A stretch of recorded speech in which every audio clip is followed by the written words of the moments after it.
Nang pinanganak ang batang ito, nabali niya agad ang daliri ng kanyang ama, at hindi lang yan, meron na din agad siyang bigete. Sinubukang ahitin ito ng kanyang ama, ngunit mabilis na tumutubo agad. Kalaunan pumunta sila ng ospital. Sinabi ng doktor na maliban daw sa bigete, normal naman ang bata. Ngunit paano mo masasabing normal ito, kung nagagawa niyang bumuhat ng kotse mag-isa? Kaya niya ring kumopya ng sagot sa exam kahit napakalayo nito. At sa lakas ng puwersa na nagamit niya, nasunog ang papel. Samantala, tinutulak niya ang classmate niya sa duyan. Nang kutsain siya na para daw siyang gutom at walang lakas. Nagalit siya, at tinulak niya ito ng malakas hanggang lumipad sa ere. Sa kanilang soccer game naman, dahil sa sobrang athletic niya maglaro, natulala na lang ang lahat, at inalisan na lang siya ng mga kaklase niya at iniwan mag-isa.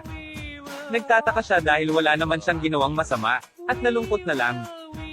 Nakita ng ama ang ginawa niya at kinausap siya na wag nang ulitin ito. At galit niyang sinarado ang pinto ng kotse ng kanyang ama. Ang pangalan niya ay Lopez. At dahil ang kilos niya ay hindi normal, kaya't mula pagkabata, tinanggihan na siya ng lahat, lagi siyang mag-isa, sinabihan din siya ng kanyang ama, na wag gawin yung mga bagay sa harap ng marami, at magpanggap siyang normal na bata. Lumipas ang panahon, at naging binata na si Lopez. Kapag nil-late siya sa trabaho, ginagamit niya ang kanyang mala Superman speed upang makarating agad sa opisina. Isang beses inutusan siya ng kanyang boss na bumili ng yelo sa labas upang ilagay ito sa kanyang beer. Ngunit hinaypan niya lang ang tubig sa gripo at naging yelo ito agad na ginamit niya sa beer ng kanyang boss. Sa oras ding iyon, nalaman niya na ang pinakamaganda niyang kaklase ay katrabaho niya din. At labis naman itong ikinatuwa. Habang sila'y kumakain ng kanyang katrabaho na dating kaklase, may isang grupo na dumating at sobrang ingay na ikinagalit naman ng babae. Nilapitan ito at inawat naman ni Lopez ang babae. Ngunit tinulak lang siya ng isang lalaki at agad siyang natambo. Hindi niya ito pinatulan dahil baka lumabas ang iba nitong lakas at makita ng marami. At kahit galit na galit ay pinilit niyang pigilan ang kanyang sarili. Habang nag-aabang si Lopez ng tren, nang biglang nag-announce ang estasyon na sira ang brake ng tren. Sa panahong iyon ay pinili niyang wag maging normal na tao, at sinubukan niyang iligtas ang mga tao sa pamamagitan ng kanyang kakaibang lakas. Inisip niya na walang ibang gagawa at magliligtas sa mga tao, kundi siya lamang. Mabilis na pumunta si Lopez sa riles ng tren, at sinubukang pigilan ang tren ng kanyang katawan. Nagulat ang mga tao sa estasyon at nagtataka kung kaya niya ba itong pahintuin. Sinabihan niya ang mga ito na kumalma at siya na daw ang bahala. Ngunit inisip niya na hindi niya ito magagawa ng ganun lamang. Kaya umisip siya ng ibang paraan at pumunta sa dulo ng estasyon at inabangan ang tren. Binasag niya ang firebox at mabilis na inikot ang hose, upang pansamantalang mapahinto ang tren. Naresolba naman ang disgrasya at mabilis siyang umalis ng estasyon.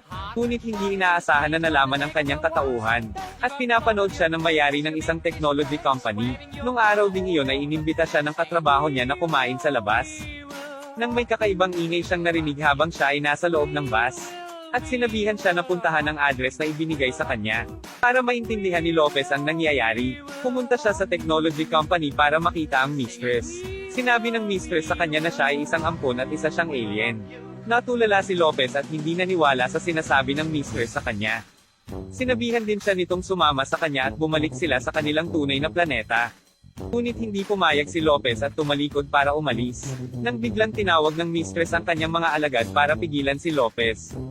Agad namang napabagsak lahat ni Lopez ang mga alagad ng mistress. Subalit nalaman ng mistress ang kanyang kahinaan.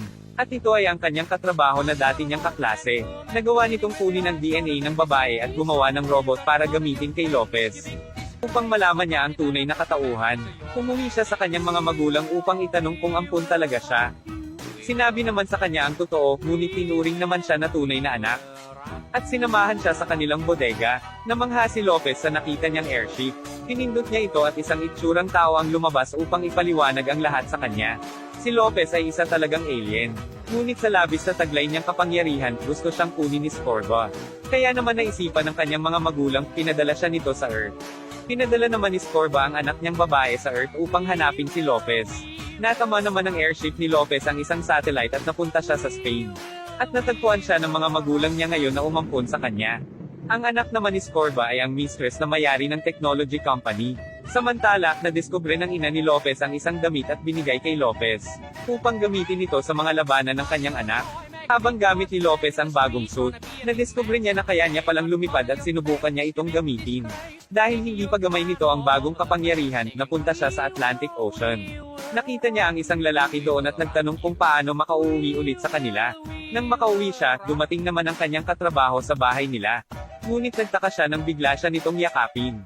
Maging ang kanyang mga magulang ay biglang nagulat at napatingin na lang sa kanila. Bahagya namang siyang nailang at nahiya sa mga magulang at pilit siyang pumalas sa babae.